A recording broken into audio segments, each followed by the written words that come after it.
धर्म प्रेमी भाइयों एवं सुशील बहनों, पहले हमारे भारत में गुरुकुल पद्धति चलती थी।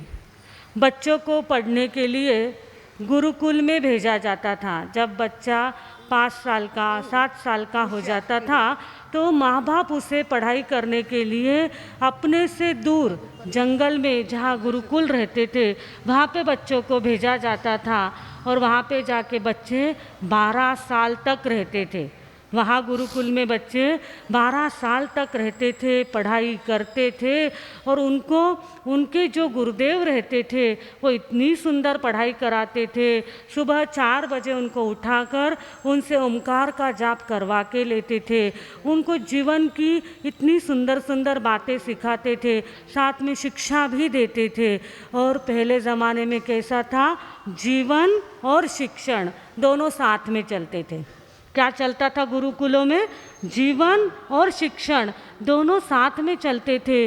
शिक्षा देते समय गुरु क्या करते थे, उनसे मेहनत भी करवा के लेते थे, उनसे काम भी करवा के लेते थे, उनको मेहनत सिखाते थे, उनको सहनशीलता सिखाते थे, सबके साथ कैसा रहना है वो उनको सिखाते थे। और इस तरह से उनको एकदम क्या कर देते थे, तैयार कर देते थे।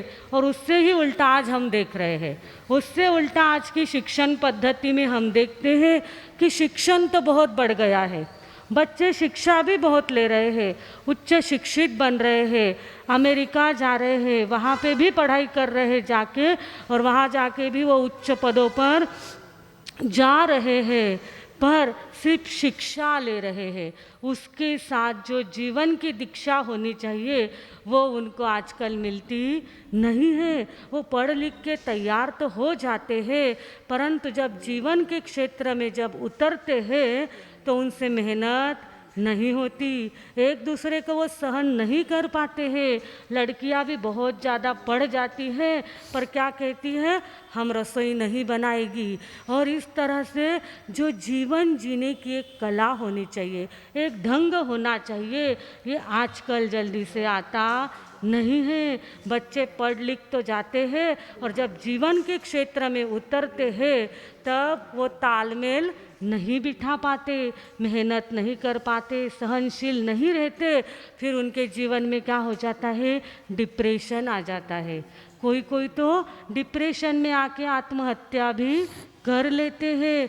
और किसी की अगर शादी हो गई और जीवन के साथ तालमेल नहीं बिठा पाया तो उनके घटस्फोट भी बहुत जल्दी आजकल हो रहे हैं, क्योंकि उनको शिक्षण के साथ मेहनत, सहनशीलता, जीवन जीने का ढंग ये सिखाया नहीं जाता। सिर्फ पुस्तकी ज्ञान और उसमें ही उनको क्या कर लिया जाता है, बहुत आगे बढ़ा दिया जाता है।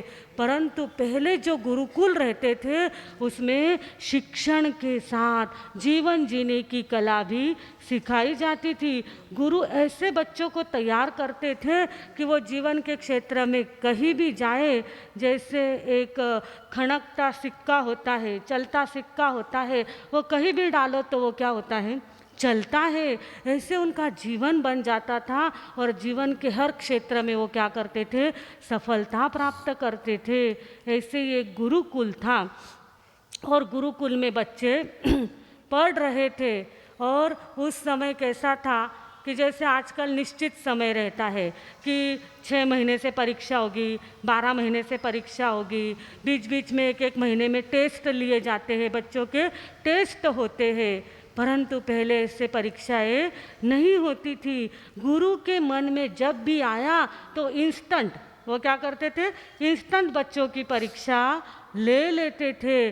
बच्चों को कहते थे कि हम आपकी परीक्षा ले रहे हैं और तुरंत उनको सवाल जवाब करने लग जाते थे। तो ऐसे ही आज ये जो गुरुकुल था, उस गुरुकुल में गुरु आके बैठे थे और आने के बाद सारे बच्चे नहा धो के सुंदर रीति से जब तैयार होके गुरु के सामने आके बैठे तो गुरु ने कहा कि हे शिष्यों, आज मैं तुम्हारी परीक्षा लेने वाला हूँ, तो तैयार हो सब जन। तो शिष्यों ने कहा कि हम तैयार हैं। और गुरुजी ने उनको 4 सवाल पूछे। गुरुजी ने उनको कितने सवाल पूछे? 4 सवाल पूछे, जिसे दोहे में बताया गया है। तो उन्होंने अपने शिष्यों को क्या कहा? कहो जी चेला बिन प्यार प्यारा, कहो जी चेला बिन खार खारा, कहो जी चेला बिन पंख सुवा, कहो जी चेला बिन मोत मुआ। ऐसे 4 सवाल किसने पूछे? गुरुदेव ने पूछे कि हे शिष्य, मैंने जो 4 सवाल पूछे हैं उसके आपको क्या करना है? जवाब देना है। तो शिष्य भी तैयार थे, ज्ञानी थे, उन्होंने गुरु से पढ़ा था और पढ़ने के साथ अंदर में उसको उतारा था। तो इमीडिएट 1 म्हणजे मिनट की भी वहाँ पे उन्होंने फुर्सत न लेते हुए शिष्य ने क्या कर दिया? तुरंत जवाब दिया। और जवाब में उन्होंने कहा, धर्मी गुरुजी बिन प्यार प्यारा, पापी गुरुजी बिन खार खारा, मन है गुरुजी बिन पंख सुवा, निद्रा गुरुजी बिन मोत मुआ। आप लोग भी सब ज्ञानी हैं, है ना? आप भी सभी ज्ञानी हैं, इतने अनुभवी है, बुजुर्ग है, सब हमारे सामने बैठे हैं, तो आपको भी सब बातें ध्यान में आ गई। तो सबसे पहला सवाल क्या था कि शिष्य को क्या पूछा गया? कहो जी चेला बिन प्यार प्यारा। तो शिष्य ने तुरंत जवाब दिया कि धर्मी गुरुजी बिन प्यार प्यारा। जो धर्म करता है उसके साथ हमारी कोई रिश्तेदारी नहीं है, वह हमारे रिश्ते नाते में भी नहीं है, फिर भी वो हमें कैसा लगता है? प्रिय लगता है। दूसरा सवाल पूछा कि बिन खार खारा, एक व्यक्ति है जिससे हमारी कोई दुश्मनी नहीं है, फिर भी वो हमें अच्छा लगता नहीं है, ऐसा कौन है? तो शिष्य ने कहा, पापी गुरुजी बिन खार खारा।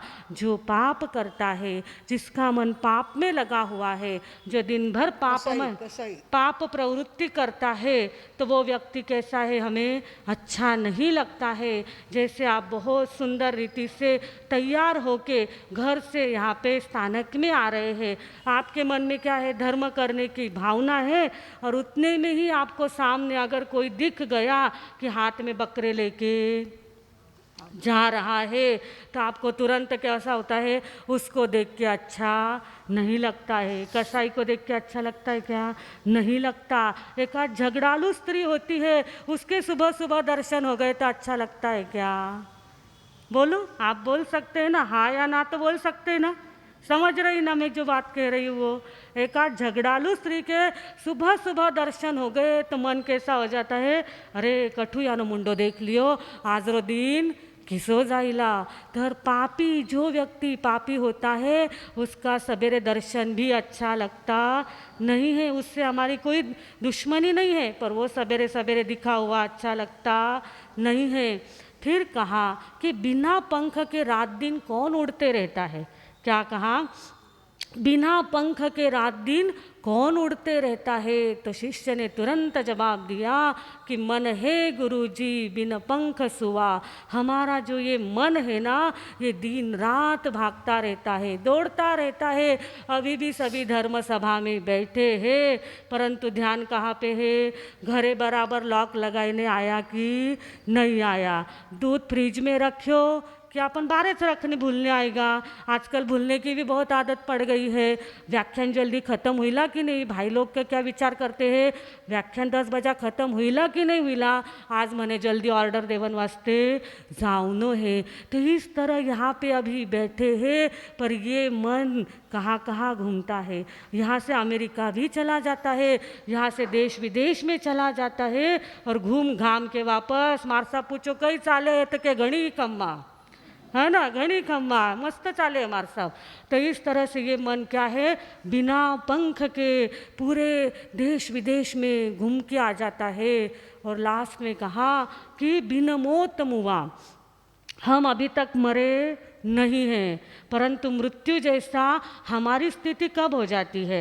तो शिष्य ने तुरंत जवाब दिया कि निद्रा गुरुजी बिनमोत मुआ, जब हम गहरी नींद में सो जाते हैं, इतनी गहरी नींद लग जाती है कि हमें ही पता नहीं चलता कि हम कहाँ पे है।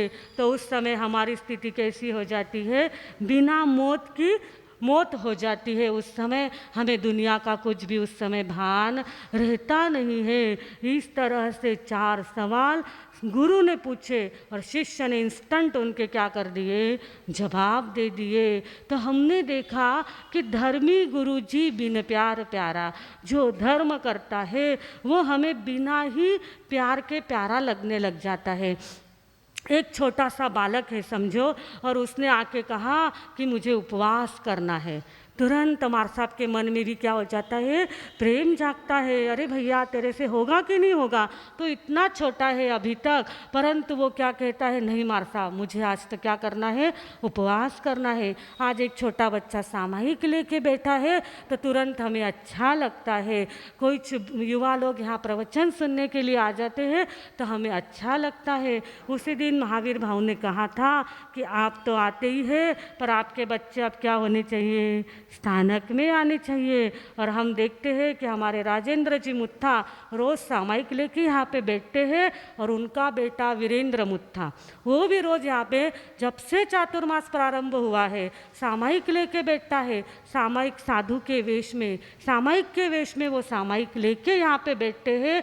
तो जो से ऐसा धर्म करते हैं उनके प्रति सहज में क्या हो जाता है, प्रेम जागृत हो जाता है। कोई तपस्वी होता है, कोई तपस्वी होता है तो वो क्या करता है, हमारे गांव में अगर बड़ी तपस्या चल रही है तो तुरंत हम लोग क्या करने जाते हैं, साता पूछने के लिए जाते हैं। कोई प्रतिक्रमण सुनाने चला जाता है, कोई भावा गाने चला जाता है, तो मन में क्या होता है, उनके प्रति प्रेम होता है। ऐसे संथारा वाले कोई कोई लोग संथारा पचक लेते हैं। तो हमारे महावीर भैया, ये अनिल भैया है ना आगे बैठे हुए, ये सारे लोग क्या कर जाते हैं, संथारे के गीत गाने के लिए जाते हैं, उनकी अनुमोदना करते हैं। और ऐसे आपके गांव में अगर कोई छोटे संत आ जाए, छोटे से एकदम, जिन्होंने 8-10 साल में दीक्षा ले ली हो, और वो आपके गांव में आ जाए और आपको पता चले कि अपने गांव में छोटा सा संत आया है, तो तुरंत मन में क्या भावना होती है, चलो दर्शन करने जाएंगे, चलो उनके दर्शन करके मन को आनंद होगा। तो इस तरह से हम लोग क्या करते हैं, जो धर्म करता है उसके प्रति सहज हमारे मन में क्या होता है, प्रेम का भाव जागृत हो जाता है। तो ये धर्म, हम धर्म कहाँ करते हैं, स्थानक में करते हैं।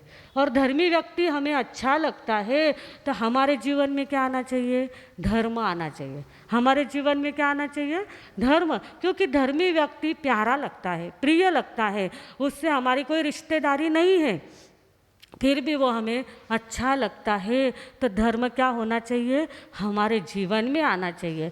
हम लोग धर्म क्रिया करते हैं, जैसे सुबह कोई लोग प्रार्थना करते हैं, कोई प्रवचन सुनते हैं, कोई जाप में आ जाते हैं, कोई प्रतिक्रमण में आते हैं। हम धर्म क्रिया एक करते हैं, पर धर्म क्रिया करने के बाद हम क्या हो जाते हैं, क्रिया पूरी होने के बाद घर में चले जाते हैं। पर जब हम घर जाते हैं ना, उस समय भी धर्म हमारे क्या होना चाहिए, साथ में जाना चाहिए। नहीं तो यहाँ बेड का जब हम झटकते हैं वापस रखने के लिए, उस समय वो धर्म की बातें भी यहाँ झटक के नहीं जाना चाहिए। नहीं तो लोग क्या करते हैं, मस्त घंटा भर व्याख्यान सुन लिया, बेड का झटक लिया, बैठ के साथ यहाँ की बातें भी झटक दी और दुनियादारी के लिए निकल पड़े। पर जैसे आपका शरीर आपके साथ में है ना, यहाँ से आप जाएंगे तो आपका शरीर क्या होगा, आपके साथ में होगा। आपका मन कहाँ पे होगा, आपके साथ होगा। आपकी जो आने जाने वाली सांसें है ना, वो कहाँ पे होगी, आपके साथ होगी। फिर धर्म क्यों नहीं आपके साथ है, धर्म आपने यहाँ पे एक क्रिया की सामायिक की, तो जाते समय धर्म को भी क्या कर लेना है, साथ में लेके जाना है। और साथ में लेके कैसे जाना है कि जैसा मेरा शरीर है, जैसा मेरा मन है, जैसे मेरी सांसें हैं, वैसा मेरा स्वभाव क्या होना चाहिए, धर्ममय होना चाहिए, धर्म मेरे में होना चाहिए। और वो धर्म दिन भर मेरे साथ होना चाहिए, बोलते समय, चलते समय, व्यवहार करते समय, दुनियादारी करते समय, धंधा करते समय, वो धर्म क्या होना चाहिए, मेरे साथ में होना चाहिए। उसे मुझे छोड़ना नहीं है। परंतु जब हम यहाँ से उठते हैं, दुनियादारी में चले जाते हैं, धंधा करने लग जाते हैं, और जैसे जैसे धन आने लग जाता है ना, धन आने लग जाता है, तो धर्म क्या हो जाता है, विदा हो जाता है, लोभ लालच बढ़ जाता है। उस समय हम क्या करते हैं, ज़्यादा प्रॉफिट होने लग गया तो अच्छा माल दिखाते हैं और हल्का माल उसकी जगह पे दे देते हैं, खोटा तोल खोटा माप करते हैं। और कई बार तराजू, पहले ज़माने में क्या रहते थे, तराजू रहते थे, और अगर कोई तराजू में मतलब तोल के दिया जाता था, तो ग्राहक आते थे तो सेठ जी क्या करते थे, थोड़े तराजू को इधर उधर कर देते थे, डंडी मार देते थे, उसके नीचे कुछ तो भी लगा देते हैं, और उस तराजू को क्या कर देते हैं, थोड़ा सा खोटा तोल खोटा माप कर देते हैं। ग्राहक के साथ तो हम बहुत मीठा मीठा बात करते हैं, परंतु जब माल देते हैं ना, उस समय थोड़ी गड़बड़ कर देते हैं। मीठो मीठो बोले घणो ग्राहकारे सामने जी, ग्राहकारे सामने, मीठो मीठो बोले घणो ग्राहकारे सामने, ग्राहकारे सामने। ताकड़ी में तोले जद भूल जावे राम ने, भूल जावे राम ने, ताकड़ी में तोले जद भूल जावे राम ने, भूल जावे राम ने। कलम ने क्यों तलवार बनावे, तनरो पलरो भरोसा नहीं, तनरो तनरो पलरो भरोसा नहीं, तनरो क्यों इतनो इतरावे, क्यों दुष्कर्म करावे, कद दिवलो बुझ जावे, तो तनरो पलरो भरोसा नहीं, तनरो तनरो पलरो भरोसा नहीं, तनरो। तन का तो पल का भी भरोसा नहीं है। कोरोना महामारी में सबने देख लिया है कि जीवन कितना क्षणभंगुर है, फिर भी हम दुष्कर्म करते हैं, पाप करते हैं, अधर्म करते हैं। तो हमें उस समय विचार करना चाहिए कि हमें सावधान होना है। ये धन की लालच है ना, ये बहुत जल्दी हमें क्या कर देती है, पतन की ओर लेके जाती है। एक सेठ साहब थे, उनका बहुत बड़ा कारोबार था, तो उन्होंने एक समय क्या किया कि उनके पास इतना ज़्यादा पैसा था, तो उन्होंने सोचा कि थोड़ा सा क्या कर लूँ, ज़मीन खरीद लूँ। उन्होंने ज़मीन खरीद ली, 5-6 एकड़ की बढ़िया ज़मीन खरीद ली, जो गांव के पास में ही थी। और वहाँ पे उन्होंने सोचा इतनी अच्छी ज़मीन है तो मैं यहाँ पे क्या कर दूँ, बहुत अच्छा बगीचा बना लूँ, बहुत अच्छा सुंदर बगीचा बना लूँ, जिसमें फल आएंगे, फ्रूट आएंगे, फूल भी आएंगे, और लोगों का आनंद होगा और मेरा भी धंधा हो जाएगा। तो सेठ साहब ने क्या किया, बहुत सुंदर 5-6 एकड़ में अपना बगीचा बनाया, और उसमें इतने सदाबहार फूल आते थे, और 12 ही महीने फल से वो बगीचा लदा हुआ रहता था, हमेशा उसमें फल लगे हुए रहते थे, और वो गांव के एकदम पास में था, बाजू में था। तो सेठ साहब ने सोचा कि अरे इतना सुंदर बगीचा है। कल ही मार साहब ने कहा ना कि फलम दृष्टवा फूलम दृष्टवा पुष्पम दृष्टवा, तो जब भी हम फल को देखते हैं, फूल को देखते हैं, तो तुरंत हमारा मन क्या हो जाता है, ललचा जाता है। तो सेठ ने साहब ने भी सोचा कि अगर इतना सुंदर बगीचा है, इसमें फल भी लगे हैं, फूल भी लगे हैं, और 12 महीने इसमें फल आते हैं, तो हमें क्या करना चाहिए, इसकी निगरानी करनी चाहिए। क्योंकि मानव का मन बहुत ज़्यादा चंचल होता है, वो जाते जाते एक फूल तोड़ लेता है, जाते जाते एक फल तोड़ लेता है, और अगर दिन रात इस बगीचे में लोग आते रहे तो क्या हो जाएगा, कि हमारा बगीचा भी थोड़ा खराब होगा, फल फूल भी नष्ट होंगे। तो उन्होंने कहा कि अपन सुबह 2 घंटा और शाम को 2 घंटा सिर्फ बगीचा खुला रखेंगे, बाकी इसको बंद कर देंगे। तो मालिक ने क्या किया, उसको ऐसा नियम बनाया कि 9 से 11 और शाम को 3 से 5 ये बगीचा खुला रहेगा, बाकी ये बगीचा बंद रहेगा। पर रखवाली के लिए किसी को तो भी यहाँ पे रखना चाहिए। इसके लिए सेठ साहब ने क्या किया, एक बहुत अच्छे व्यक्ति को ढूंढा और उसको कहा कि तुझे इस बगीचे की क्या करनी है, निगरानी करनी है।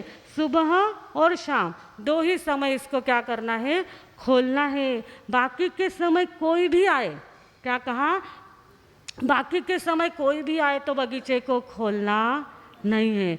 उसने कहा जी मालिक, जैसा आप कहेंगे वैसा मैं करूँगा। और वो बगीचे की रखवाली करने लग गया और 2-4 दिन बड़े आराम से मस्त उसने क्या किया, बगीचे की रखवालदारी की। पर एक दिन सेठ साहब के मन में आया कि ये जो मैंने रखवालदार रखा है, ये जो मैंने वॉचमैन रखा है, ये बराबर काम करता है कि नहीं, ये मुझे क्या करना चाहिए, देखना चाहिए।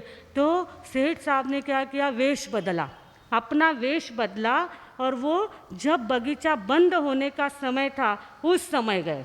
जब बगीचा बंद रखने का समय था उस समय जानबूझ के वहाँ पे गए और जाने के बाद उस वॉचमैन से कहा, उस रखवालदार से कहा कि मैं बड़ी दूर से आया हूँ और मैं एक किसान हूँ। क्या कहा, बड़ी दूर से आया हूँ, मैं किसान हूँ और मैं इस बगीचे को देखना चाहता हूँ। तो उस रखवालदार ने कहा कि समय नहीं है, अभी देखने का समय नहीं है, क्योंकि सुबह 2 घंटे और शाम 2 घंटे इतना ही ये बगीचा खुला रहता है, उसके बाद हम इस बगीचे को खोलते नहीं है। बहुत कहा, उस बदले हुए वेश में जो मालिक आए थे उन्होंने बहुत अलग प्रकार से कहा, अलग अलग प्रकार से कह के देखा, पर वो जो रखवालदार था वो टस से मस नहीं हुआ। उसने कहा कि मेरे मालिक की आज्ञा है, मैं आपको ये बगीचा खोल के नहीं बता सकता। मालिक अंदर ही अंदर क्या हो रहे हैं, खुश हो रहे हैं कि मैंने जो आदमी रखा है वो कितना प्रामाणिक है, कितना ईमानदार है, कितना अच्छा है। वो मन ही मन आनंदित हो गए और इतना ज़्यादा खुश हो गए कि उन्होंने 500 की नोट निकाली। क्या किया उन्होंने, 500 की नोट निकाली और उस रखवालदार से कहा कि भैया तेरे स्वामी भक्ति को मान गए। क्या कहा, तेरे जो मालिक है उसने तुझे बहुत अच्छी तरह से रखा है और तूने जो स्वामी भक्ति की है, तूने जो अपने नियम पर अडिग रहा है, उसके लिए तुझे धन्यवाद। और ये तेरे को भेंट में 500 रुपये मैं अपनी तरफ से दे रहा हूँ। जैसे ही 500 रुपये हाथ में आए तो वॉचमैन का मन बदल गया। वॉचमैन का मन क्या हो गया, बदल गया। उसने सोचा वो कौन से मालिक जाए भाड़ में और उनकी आज्ञा जाए भाड़ में। उन्होंने कहा कि अरे 500 रुपये मिल गए, मुझे कितने मिल गए, 500 रुपये मिल गए। उसने कहा ठहरो ठहरो, अभी तो कोई इधर उधर देखने वाला नहीं है, मैं आपको बगीचा खोल के देता हूँ, आप क्या करो, अंदर चले जाओ। तो मालिक ने देखा कि अरे इतनी देर तक तो ये इतना दृढ़ था और जैसे ही हाथ में पैसे आ गए तो इसने अपना प्रण क्या कर दिया, गवा दिया। ये इतना जल्दी बदल गया, जैसे ही पैसे हाथ में आए तो ये बदल गया। तो मालिक को इतना ज़्यादा दुख हुआ कि अरे मैंने कितना विश्वास इस पे किया, उसको भेंट में 500 रुपये भी दिए और इतना जल्दी ये बदल गया। तो देखो ऐसा जब धन आता है ना अपने सामने तो अपना भी धर्म क्या हो जाता है, विदा हो जाता है। धन आता है ना तो अपना भी मन क्या हो जाता है, बदल जाता है। क्योंकि सबसे पहले पाप किस में आता है, मन में आता है।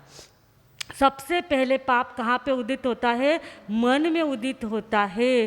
तो ये चातुर्मास का पर्व आया है, ये यही कहने आया है कि धर्म सिर्फ धर्म क्रिया तक सीमित ना हो, वो हमारे जीवन में हो, वो हमारे व्यवहार में हो, वो हमारे दिन भर के कामकाज में हो। ये धर्म तुम्हारा स्वभाव बन जाए।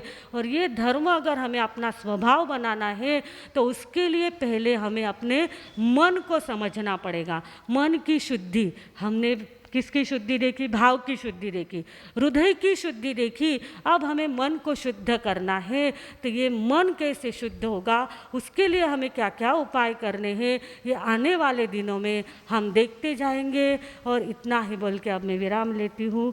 ओम शांति।